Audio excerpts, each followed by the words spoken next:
Bitcoin podcast dedicated to shine light on Bitcoiners working hard to improve adoption in their community. Right now, the current Bitcoin price is $19,700. You could buy 5,078 sats per US dollar, and the current block height is 744,862. So today we're going to be bringing on Ryan from the Grand Rapids Bitcoiners group. So Ryan, welcome. Thank you for coming on here, and glad you're here. Thanks, Shane. Thanks for having me. Happy to represent the non-West Coast, I guess. You've been doing all West Coast meetups so far, so it's good to represent the Midwest. I just moved from Bakersfield, California a few months ago to work with Grid. So I left California and just moved out to Tennessee not too long ago. So I've built some connections in my time being in Bitcoin with those guys so far. So it's just kind of natural that it started out that way. So yeah, it's cool to now see, start getting around. Over the next couple of weeks, I'll definitely be kind of hopping around, getting to meet new people. You and I have never really came across each other on Twitter or nothing before. So it's cool. I love getting to meet new Bitcoiners. It's a great opportunity. So yeah, that's what it's all about. Yep. So why don't you go ahead and just start us off by giving us a little bit of your personal Bitcoin background. When did you get into it, all that, why you like it, and what got you into starting the Grand Rapids Bitcoiners? Yeah, so I guess a lot of us have always been like a Bitcoiner at heart. It's just Bitcoin wasn't around until recently, right? I was pretty influenced by my dad. He was always teaching me how to the importance of being, I guess, disagreeable, and it's kind of anti-authoritarian. He introduced me to libertarianism, stuff like that. Around high school, I started getting a bit political, I guess. Ron Paul was kind of an influence on me. I was looking forward to him possibly becoming president. Unfortunately, that didn't work out. So I was always kind of that mindset. And then in college, around 2000, possibly 10, maybe 11, I went to engineering school and started hearing about Bitcoin for the first time. Engineering students and I were reading like the Reddit forums and stuff like that, and I found it interesting, but at the same time, like unlikely to ever amount to anything. It was like Liberty Reserve. I don't know if you remember that. It was like a few years before Bitcoin didn't work out. All the guys went to jail for money laundering and whatnot, and I kind of equated it to probably being something similar, but had high hopes for it, obviously. But never got into it, didn't have the technical know-how. I didn't understand like self-custody or anything like that. But then over the years, this thing just never died, and it seemed like it just got stronger and stronger year after year, So finally in December of 2017, I put some skin in the game finally. And if you know about what the price was back then, it hasn't changed since then, ironically. But I rode that bear market down, and I was just like, all right, well, we'll see. I'm not selling anything. Let's just see how this goes. And then 2020 hit. And for the first time, the government starts talking about this new word, trillions in amounts of money. And that was just crazy to me. I mean, billions was unheard of previously, but now we're talking trillions. And so that's really what kind of kicked me into gear and be like, where is everything? Like, where could I throw my wealth in something de-risked? And Bitcoin was the obvious choice. So, I went in hard then, and in the summer of 2020 through the fall, I just, spaced out dollar cost average throughout that time. And that was a really good move. And, you want to be early in on that Cantillon effect when you see it coming. And once the government starts talking about printing trillions of dollars out of nowhere, this is what Bitcoin was made for. So since then, I've been spending every waking hour a bit obsessed, reading, listening to everything I possibly can. So my mom just claimed that, or made the claim that might be obsessed with Bitcoin. So, but I think I work it. I do. It's my fun time hobby. Like, I mean, it's my life. it's your job now. Yeah. Yeah. So I think if you're not obsessed with it, I don't think you'll understand it enough, because I don't see how there's this certain point that you cross where I don't understand how people aren't completely obsessed. It's like discovering what the potential of the internet in the 90s is, the ones who understand it have the conviction. Yeah. Yeah. So, but interesting. You started kind of talking about the political background. Yeah, my mom during COVID, when COVID first happened, my mom kind of started getting me going down the political rabbit hole, and so I started getting really into that. I wasn't before, and but I have a degree in history, so I want to be a high school history teacher, but still never just really got into the politics stuff. But my mom got me into it when COVID happened, and just really went hard into it, and election went by disappointed, and it was on January 5th of 2021 when my buddy Jack orange pilled me and or gave me my first touch with Bitcoin and brought it up to me. So I just realized, like, man, our politics is so broken, but like until we fix the money, like, what can you do? And then I plugged into Bitcoin into that solution, and like, man, it fixes so much stuff, and just ditch the politics stuff, and I'm just fully in on Bitcoin now. So don't get me wrong, I still follow it all, but I just don't care like I used to. But yeah, I love what that could do. A Bitcoiner politician who is a true orange pilled, wanting to do Satoshi's work. If we could ever get a politician like that one day, I think that would be awesome. Well, that's it, isn't it? It's I mean, all of these politicians, they're not out there for your best interest necessarily. They're out there for theirs, and whatever keeps them in office, even if it's at the expense of the people that they're there to serve. So it's one of the many things that Bitcoin fixes this. Yeah. So about the Grand Rapids Bitcoiners, how long ago did you start doing that, and what got you motivated to start that group? So real quick, I'll mention, I don't know if it's coming through the recording, but there's a bit of fuzzy feedback. Okay. Oh, I don't know. Maybe I just got to be a little closer. It's still there. Still there. Okay. I'll go ahead with that though. I was living in Germany at the time throughout the whole pandemic, basically.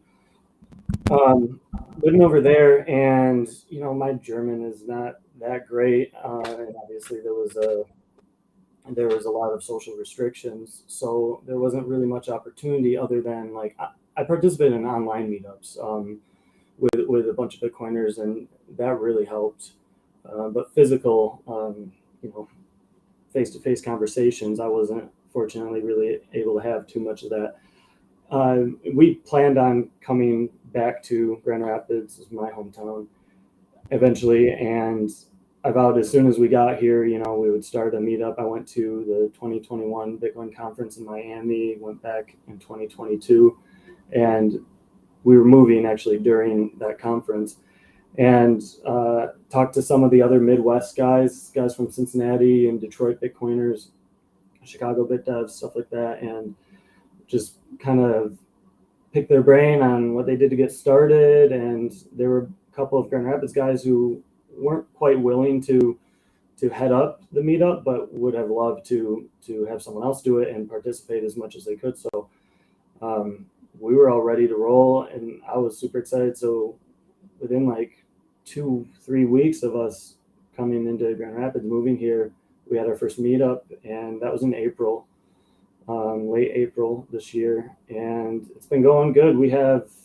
probably every meetup has had 8 to 12 participants. Mostly the same guys have been coming, and girls, but it's some come and go. Some try to talk about other coins, and some try to say some of the bad things about Bitcoin and where it fails and everything, but actually like kind of welcome that, because it only steelmans our conviction on it, or it challenges us like it should. One thing I know about Bitcoiners is that they're not super. People might think that they're super defensive and in this echo chamber, and in some ways maybe they are, but in a lot of ways they're looking at every single angle of how to break this, and failing to find a way how, or when they do find a way how, we bring it to light so that we can address it as soon as possible.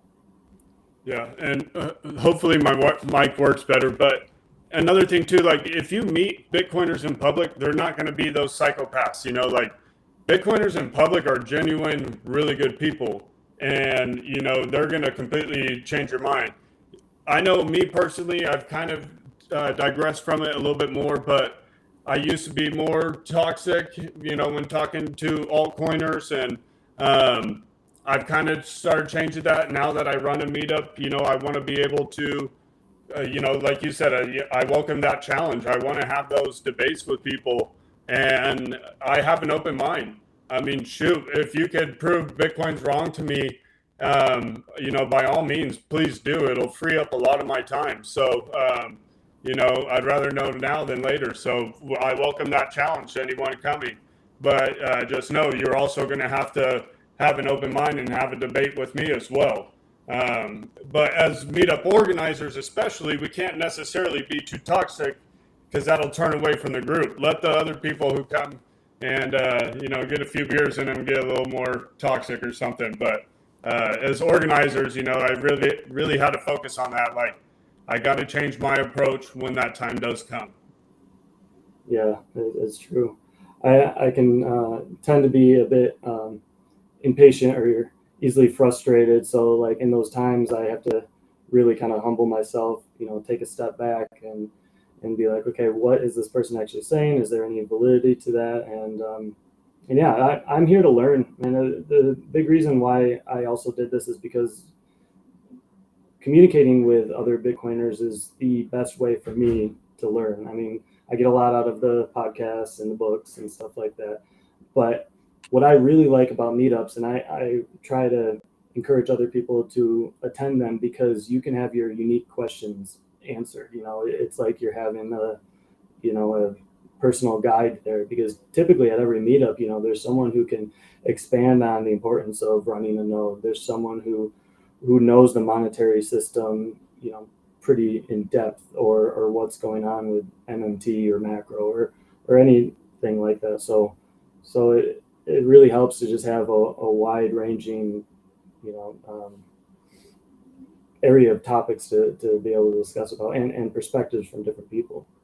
Yeah, and that's a great point, because I've met such a wide variety of people who just, I've been able to pick their minds in such different ways, which enable my knowledge of so many different aspects to grow. We're next to the Y12 facility where they did the Manhattan Project, so it's a big nuclear town, science and all that, and so we get people into like nuclear engineers. A couple of guys come to our meetup. But for just getting going, in April, 8 to 12, that's a solid number, and we want the same people coming back. I want at least the guys who've been coming to my meetup. They're solid guys, and I enjoy. It's a monthly meetup, and I enjoy seeing them. At that time, so. I don't necessarily do a whole lot other than that. So, I look forward to that time once a month. And speaking of that, how often do you do your meetups, and what's kind of like the structure of it? Are you doing topic focus, or is it just more social at this point? So yeah, we'd like to introduce topics. We're meeting. Our meeting time and day is every fourth Tuesday of every month, and so we've been doing it monthly. And I've been trying to encourage us to be able to think of different topics. So I'll come up with something every time. Generally, we end up just going off on these tangents, and it ends up going the way that it does, which is fine. Yeah. what we would like to have structure wise, like so far it's just been a bunch of people, chatting and talking and stuff like that, which has been great. But what we would like to do to incentivize newbies to feel a lot more comfortable to come as well is quarterly have a Bitcoin education 101 session where we might do a short, 20-minute presentation on the basics, kind of intro to Bitcoin type of thing, and leave the rest of the time open to questions. Create this like safe environment where you feel comfortable asking the dumb questions, or us kind of maybe leading you to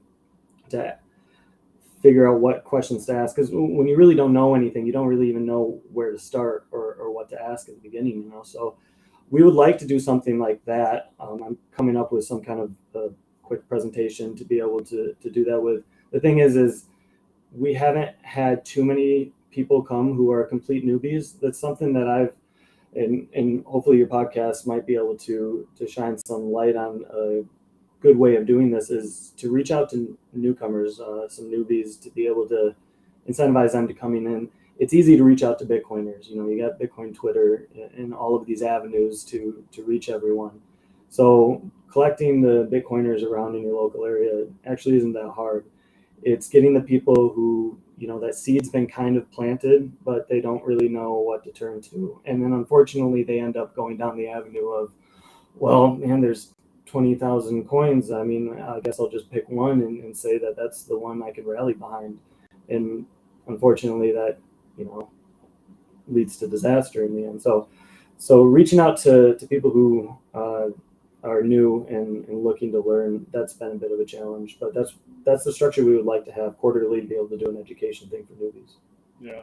I mean, I don't get newbies at ours, so yeah, I'm hoping one day it provides a monthly place for newbies to come and learn. I hope, with price action, people might be, okay, you know what, finally I'll come. Oh, well, I'll bring you to this. So I think meetups are in the early stage as far as that goes. And from the guys that I've spoken to so far, it is typically just a bunch of Bitcoiners hanging out, which is definitely something that we need, because like yourself, after the Bitcoin conference, started wanting to get involved with this.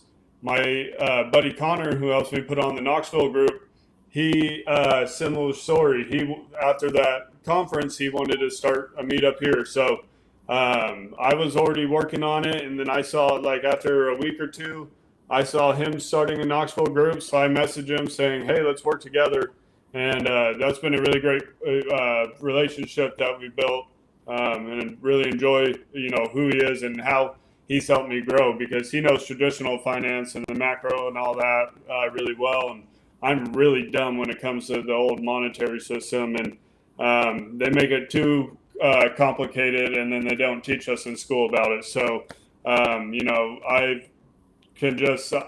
smart enough to see that it's screwed up, and I see a fix, and that's Bitcoin. So, but yeah, with new people, it's, hopefully with price action, more new people come. But what I do is print these business cards, and on the back I make QR codes of how to get in contact with us, and then do a design, the logo on the front.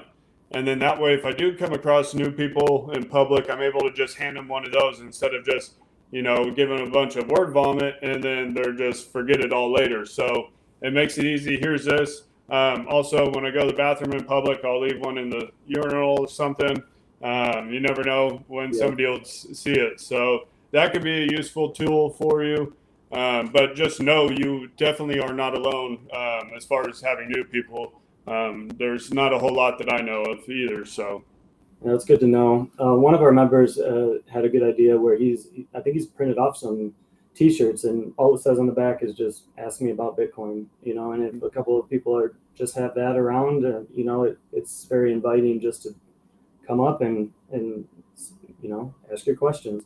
And you're right. Like right now, it's a lot of just Bitcoiners talking to Bitcoiners, but the advantage, like the value in that is amazing as well. I mean, that was a the selfish reason why I really wanted to start a meetup. I wanted to connect with those who are, local and also like-minded, like me. Particularly not just for the Bitcoin aspect, but like I'm a farmer. Do a bunch of different things, but one of the things I do is farming, and I really would like to. I love the beef initiative and connecting local farmers and getting out of this fiat food system that is surrounding us. So selfishly, I was hoping too to be able to connect with other sovereign individuals who are, kind of decentralizing their food source a bit, or at least taking that into their own hands and growing their own food. And if you can connect with those type of people, you don't need to serve these, food cartels, or same thing with the education system and the monetary system. Like this whole thing is about opting out, and you need these circular economies to be able to participate in. So you need to know who you can transact with, and that's with all goods and services and products and all that. And eventually we'll be a network where we can, transact with everyone and be able to connect with everyone easier. But right now it seems like the best avenue to be able to connect with local Bitcoiners is the meetups, which is why I think both of us know why these things are so important, which is why you started your podcast. Right? Yeah. And, also to the meetups, like people who are coming who are still fairly new, have a decent understanding of Bitcoin, but aren't fully orange pill, laser eyed, let's go at it. Having these meetups gives them a chance to grow and be that person with that conviction and go out and orange pill more people and hopefully bring more people in the future. Definitely with this meetup, you got to have a low time preference and just know, like if you're under 10 people for a few months to a year, like that's probably going to happen, especially depending on the size town that you're in. Don't go into this with high expectations, and just know you're going to be building really solid connections with a select few people. But those connections are extremely valuable. And, just so many great people. I'd say it every podcast, but I mean, just so many great freaking people out there who I've met through meetups. And when I was living in California, I went to several, or actually, no, I just went to one. I went to one there, and then I went to Nashville when I first moved here. But I just sort of getting to know other organizers and everything. They've been so helpful, just like you're saying with all the guys kind of around you. Just very helpful people, just getting this going, and it's just going to be really a really great thing to be able to look back and see how meetups played a role in this, and just what the meetups can turn into here in the future. Yeah, and if I could say something to any Grand Rapids is pretty decent sized city, so I think we got pretty lucky with our turnout. Then we're a bit blessed with that, but we got one guy who comes to he goes to the Detroit meetups, he comes to our Grand Rapids one, and he lives in Ovid, Michigan, and this is just it's an intersection, and that's the town.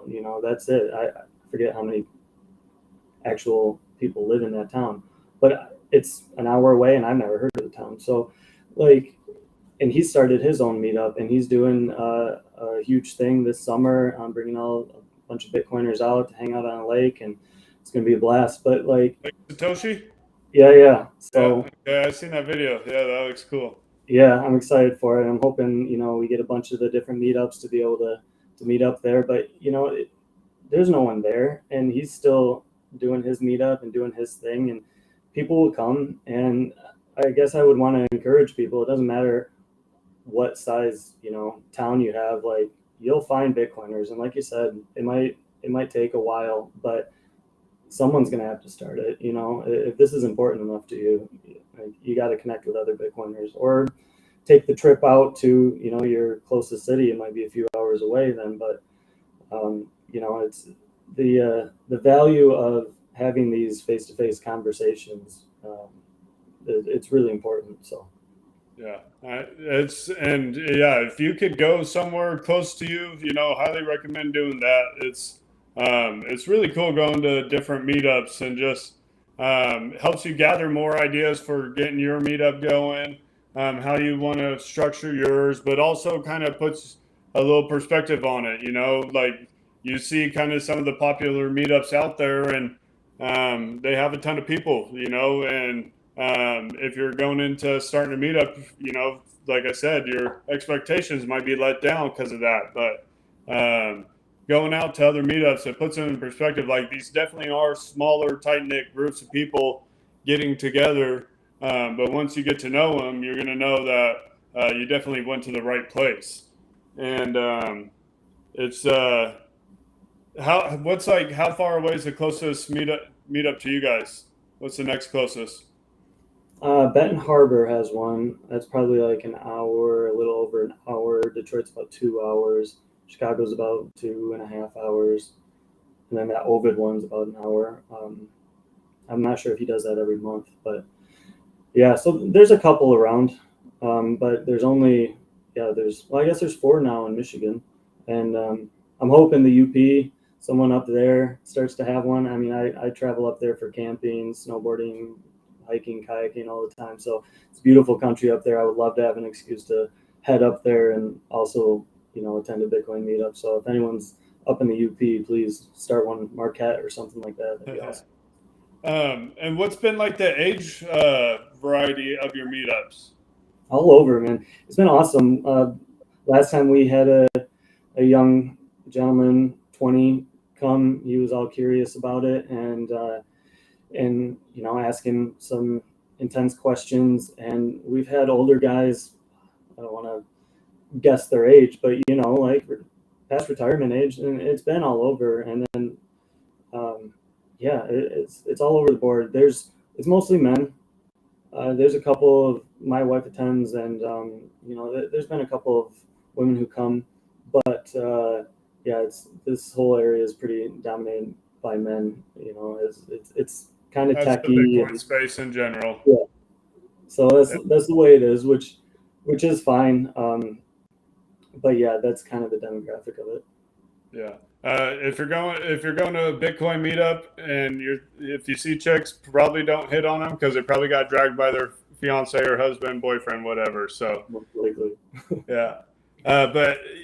So the Nashville group, I went to that meetup and they get over 100 to 200 people, and I was I was amazed at how many there's definitely some gold bugs out there, and I was shocked at how many were there. I was like, wow, this is really cool. Like, I'm glad to know that it's not just guys around 20 to 40 whatever, and there's even older folks getting into it, and it's really promising to know that it isn't just like a bunch of psychopath young guys, whatever. Like there is a lot more than what meets the eye getting involved with Bitcoin.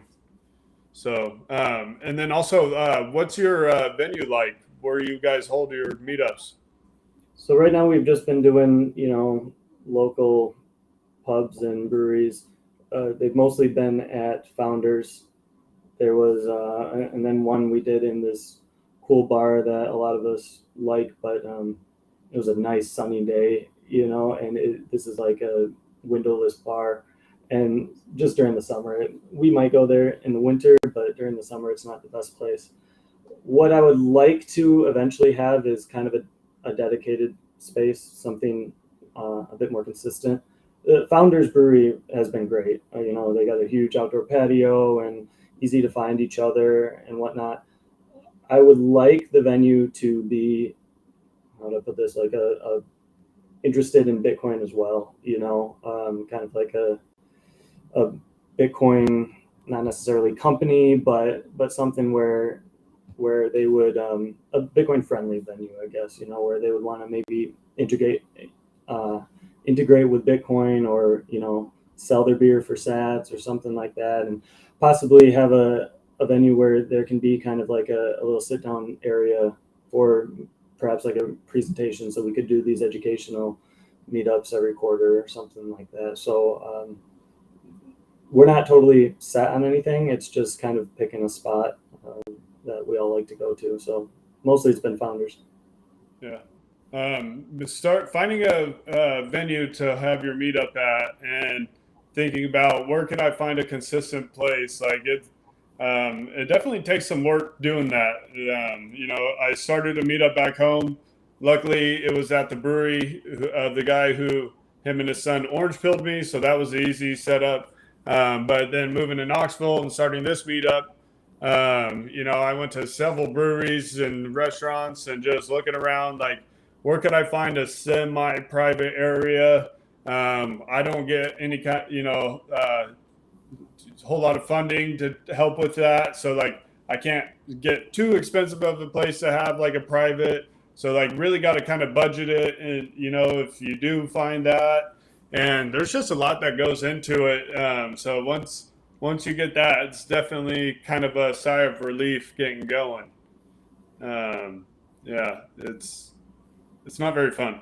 Yeah, I think we'll get there. It's that whole low time preference thing. It's tend to be a bit impatient. I want it all to work out right away, but with time and the guys that are attending, they're awesome. And many of them want to help and are excited about this and looking forward to trying to bring new people in, looking for a space that would be good for a quiet place for newcomers to come, or just to educate, and a quieter place. And so yeah, we'll get there. And I think for a long time it's just going to be a bunch of Bitcoiners talking about Bitcoin, which, I mean, what's better than that? So even that's all great. Yeah, I'm all about that. Like I said, it's I only do mine once a month, so having that one night a month, I really look forward to that. But I always, if anybody's driving through Knoxville and they happen to hit me up on Twitter, whatever, I'll throw a special meetup for anybody driving through, just to get together, hang out. I think it's really cool that you can do that now, with all these meetups sprouting up. I know if I ever have the opportunity in my trip, I'm definitely going to take advantage of that. If the fiance wants to go do her things, oh, we could do something for your time. Okay, let's go find a meetup to go to. That'd be my fun time. So it's really awesome, just all these sprouting up and getting going, all kinds of different people starting the meetups, and it just shows that Bitcoin's for everybody, and eventually one day everybody will realize that. Low time preference, it'll come. Yeah. So what have you guys been able to, would most of the people there, like, as far as like learning different wallets and stuff, and cold storage, and talking about all that, being able to practice sending sats, learning the difference between Lightning and on-chain, have you guys been able to utilize your meetups to be a chance to provide that kind of learning experience, at least for some of the Bitcoiners coming to your group, or is everybody pretty well into it? Yeah, I'd say most are pretty far along. The conversation ends up going towards, like, let's say we start talking about mining, and then this guy knows all about hash rate or mining rigs or whatever. And there is always kind of that expert that takes over, and or we start talking about nodes or whatnot.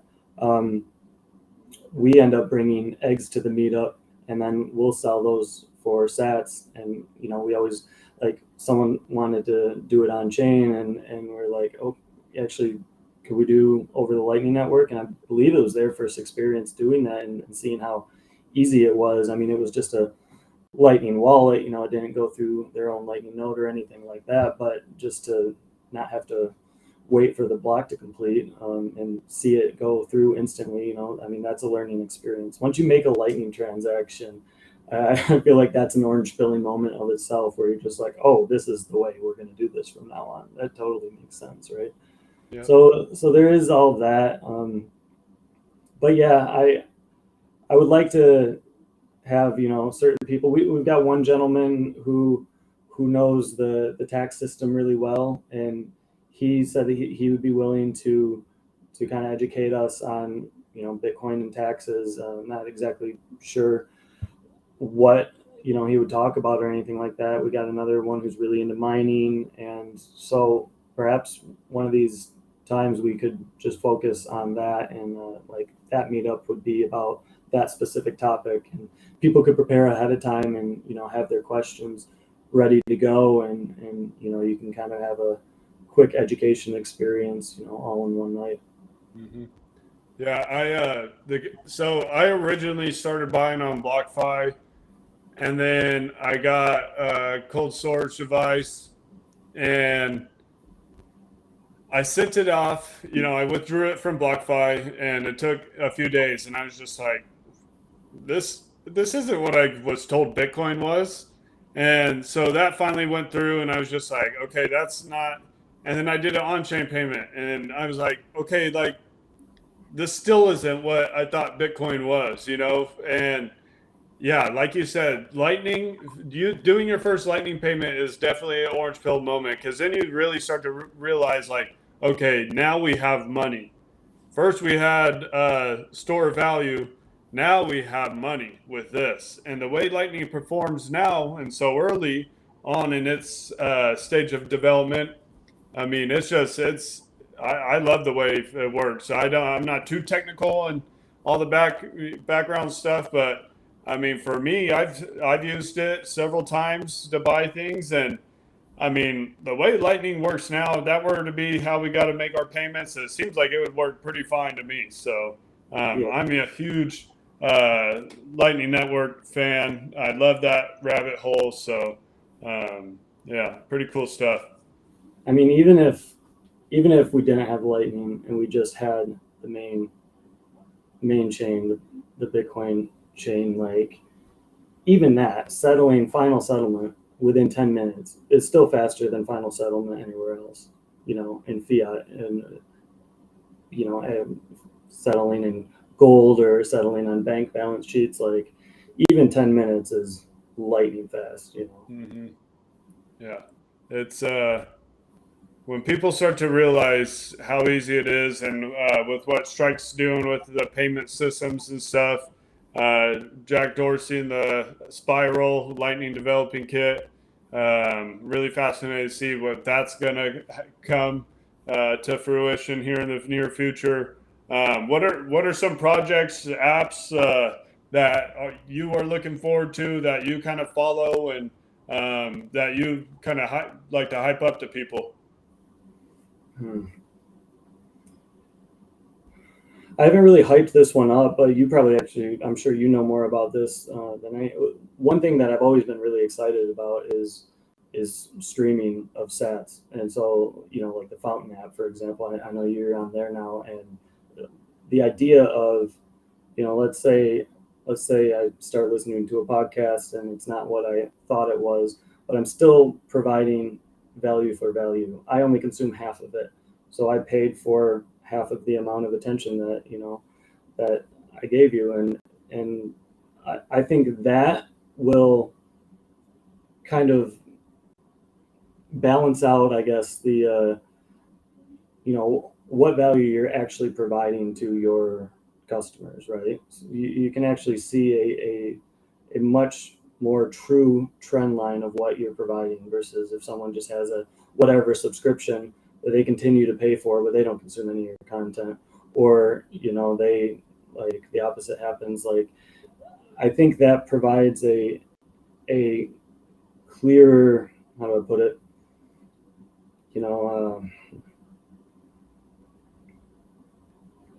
yeah, I'm blanking on the right word, but it's a clearer feedback, and plus, it could go with salaries too, and the amount of work that you're actually working, versus just having, I pay you this much per year. Once you say that number, well, then I'm going to do the minimal amount of work, because you're going to pay me that number regardless, just the minimal amount that doesn't get me fired, right? But if you are streaming the actual value for the value that you're actually producing, then the amount of work that you put in, or the amount of value that you actually produce, is replicated in the form of money straight back to you. So I don't know if that really answers your question, because that's not a really specific app, but I think the idea of micropayments Yeah, and no, streaming for payments sure. is incredible. Yeah, no, that definitely answers my question. And yeah, it's you can really break it down into so many different aspects as well.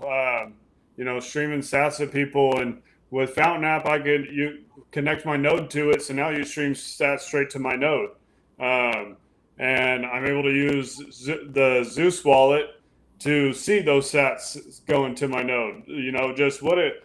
Like I said, so early on, but yet so many cool things being built around it. But yeah, the Fountain app.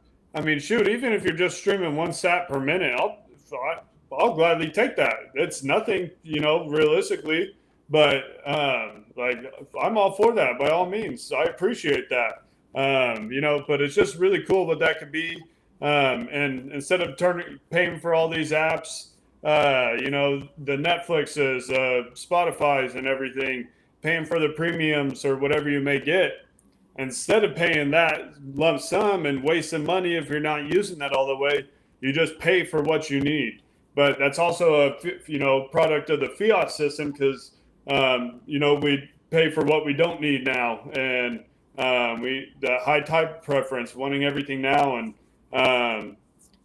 just getting everything like that. It's really cool what that's going to open up, and just Bitcoin as a payment system in general. How many different avenues that's going to affect is going to be.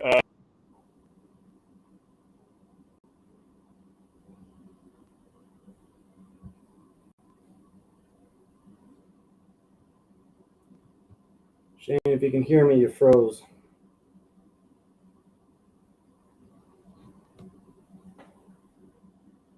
We'll see. There he is. Back.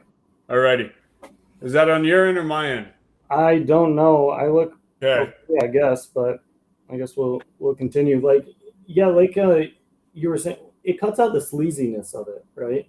There's no ads. There's no middleman. There's no credit card companies. There's nothing in the middle, just kind of seeping off. But they're also not really providing any value. They're just kind of like these leeches that are trying to suck away the value that you've created, and it's the whole idea of truly peer-to-peer, and that's the way that it should be. Like over time, these cockroaches have gotten in and gotten their fingers in different ways to be able to suck out value without actually producing any. And so Bitcoin fixes that, and that's what I really like. Mm-hmm. Yeah, it's I'm just so looking forward to the future, and I'm just so grateful for the fact that I'm getting to experience everything evolve. Even though I just got in February of last year, like I'm still very new, but man, I'm getting to see so much unfold in front of us, and to think we're going to be able to tell future generations living through this period.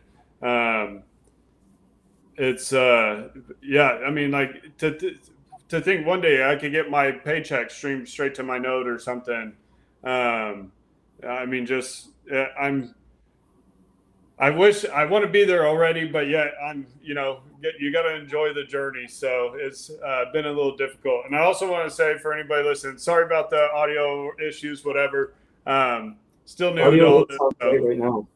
Okay. Well, also the connection. So still new to all this, learning all the podcasts and stuff. So, what are kind of to start wrapping up here? What are your final thoughts on the Bitcoin space that, overall, just what's going on with the world and Bitcoin, and just kind of another last chance to talk about your group, how to get a hold of you, and how to find out about the Grand Rapid Bitcoiners. Yeah, so the areas of interest, I guess, lately, I have a pretty strong connection with Europe, and I don't know if people have been keeping up with that, but it's not going. I mean, globally, it's not going so well. Europe, it's not going so well. And where I find a lot of hope is that Bitcoin will help a lot of these. Like, it's not so obvious to Americans how Bitcoin can help them. It will, and it will help them immensely. But who it really is going to help is a lot of these less privileged countries, these authoritarian countries, and that's really exciting to me. And I think that's the big reason why, a lot of us are so obsessed about this, because, in our hearts, we really want to see, good thrive throughout the world. And this is actually a very viable way of doing it. It's not just a solution that, is all talk. It really makes sense. And we are seeing how this world could play out without all this corruption. If you disincentivize corruption and you incentivize by actually producing value, I mean, that changes the game completely. If you put your monetary standard, if you build your foundation on something that is uncorruptible and you can't manipulate it, well, then you can actually plan for the future. And that's what I think is one of the biggest things. So that's what I think a lot of us are trying to do is just spread that word of hope and better systems. You have the option to opt out voluntarily into better systems now, and that's a super exciting thing. Really quick, sorry to cut you off, but yeah, Bitcoin is hope. And that's what, like I said, I was getting big into politics. Like I was even like, I really want to get my act together. That way, when I'm older, I can be a politician one day. But to think what Bitcoin could do for humanity overall, and like you said, it gets me so excited to think what it could do for these less privileged countries.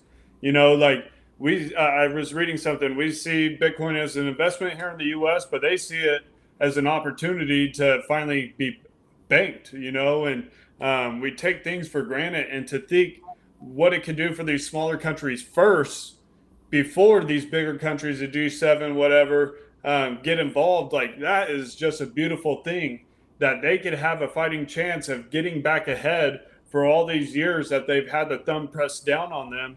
They're finally able to breathe a little bit more, and that gives them hope too. And it's just such a beautiful thing when you can be grateful for that aspect of Bitcoin, and not just the selfish greed of it all, and think about it on the humanitarian aspect of it. And it's really mind-blowing what it could do for the people of the world.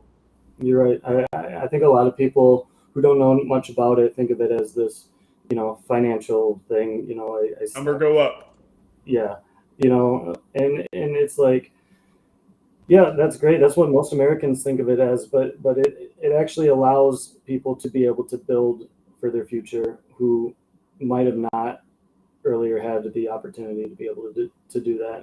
The rug gets swept out from under them time and time again, but here's this asset that is unchanging, and you can, if you opt into this, well, then no one can take your Bitcoin away. So a lifetime's worth of accumulating it, you're going to have the same amount when you start as like it's well, probably be worth a lot more, but the actual amount of Bitcoin, is unchanging, and no one's going to be able to take that away from you. So I really think that's a beautiful thing. Yeah. So for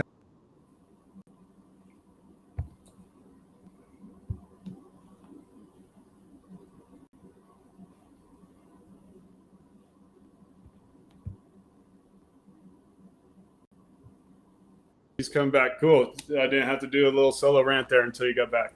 But no, I love where you're going with all this, because a few years ago, I was at a point in my life, I was trying to get my act together. I've had an issue with drinking, and other stuff came along with that for my earlier years in my 20s, and up until a few years ago, broke, couch hopping, no car, no license, just in and out of trouble, so to say, and getting going, my life turning around. I've been sober for a few years now, and getting my life turned around and living in California and seeing that American dream slip away right in front of me terrified me. I was like, how am I going to be able to provide for a family in the future? Even if I'm a high school teacher, the way inflation's going and the way they keep devaluing my money and my time, it's like, even if I'm a high school teacher, I'm still going to have to get a second job in 20 years, the rate this is going.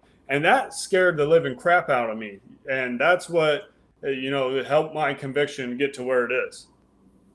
It's interesting what you said too. What I find the most, I'm not technical, I find the code and whatnot, all of that, like, sure, that's fascinating, but it's actually kind of boring, but it's supposed to be, But what I actually find really fascinating is how many different avenues this bleeds out into people's lives. Like you said, you got sober and like turned your life around, and that's so common among Bitcoiners. The health aspect, where they start thinking low time preference and they start taking care of their health, and they start actually like getting their act together, and just seeing how much value can I provide for the longest amount of time, for generations, hopefully.